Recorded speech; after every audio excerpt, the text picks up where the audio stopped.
కదా. ఈ లోపల మీ వ్యాపారం దివాలా తీస్తుంది, అప్పుడు మీరు డబ్బులు కట్టలేరు. నేను చేతులు పిసుక్కుంటూ ఉండాలా? అదేంటన్నా అలా మాట్లాడతారు? మరి లేకపోతే ఏంటమ్మా? నీ వ్యాపారం ముందుకు సాగుతుందంటావా? అది బ్రహ్మాండంగా సాగుతుంది, అందుకే కదా వడ్డీ కూడా కట్టగలిగాం. మీరు అమ్మే పచ్చళ్ళు ఫుడ్ పాయిజన్ అయ్యి చాలా మంది హాస్పిటల్ పాలయ్యారంట కదా. ఇలా అయితే అది కొన్నాళ్ళకి మూతపడిపోద్ది. అప్పుడు ఎక్కడి నుంచి డబ్బులు తీసుకొస్తారు? అయ్యో లేదన్నా, తర్వాత గొడవ సద్దుమణిగింది.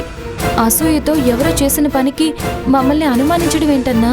కేసు వరకు కూడా పోలేదు, దానివల్ల సమస్య ఏముందన్నా? ఎంతో కొంత ఇచ్చి మేనేజ్ చేసుంటారు. మాకు అలవాటు లేదన్నా, నిజాయితీగా పని చేసుకుంటాం. మీ పచ్చళ్ళు తినే ఫుడ్ పాయిజన్ అయ్యింది కదా, మిమ్మల్ని జైల్లో పెడితే అప్పుడు నా డబ్బులు ఎవరు కడతారు? ముందు నా డబ్బులు నాకు కట్టండి, తర్వాతే డిస్కషన్. ఇప్పటికిప్పుడు అంత డబ్బు కట్టమంటే ఎక్కడి నుండి తీసుకొస్తామన్నా? అదంతా నాకు తెలీదు. మీరు కడతారన్న నమ్మకం నాకు లేదు. ముందు ఆ డబ్బులు కడతారా లేదా? మాకు కొంచెం టైం ఇవ్వండి అన్నా, ఎలా అయినా కడతాం. ఎలాగైనా కడతామంటున్నారు కదా, ఇప్పుడే కట్టుకోండి. మరి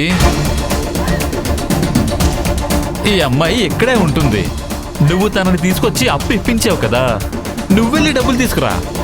అయ్యో, తనిక్కడే ఉంటే ఎలాగన్నా? వదిలేస్తే వెళ్ళి వ్యాపారం పెట్టుకుంటారా? మీకంత టైం ఇవ్వరు. మరి వెళ్ళి డబ్బులు తీసుకురండి. రేయ్, ఈ అమ్మాయిని ఈ గదిలో పెట్టి తలుపై. అన్నా ఏం చేస్తున్నా?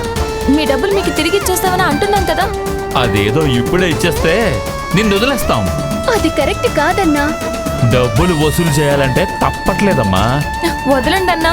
నీలవేణి, డబ్బు లేకపోతే ఇప్పుడు నువ్వు బయటికి రాలేవు. వెళ్ళి తారకన్నయ్యకైనా చెప్పాలి. అక్క, నువ్వేం కంగారు పడకు, నేను వచ్చేస్తాను.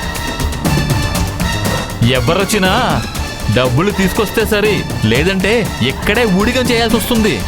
రేయ్, నేను తీసుకెళ్లి లోపల రూమ్ లో పడేరా. వదలండి అన్నా.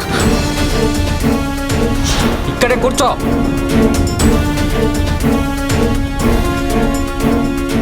అన్నా, అన్నా తలుపు తీయండి అన్నా. అన్న డోర్ ఓపెన్ చేయండి అన్నా ప్లీజ్.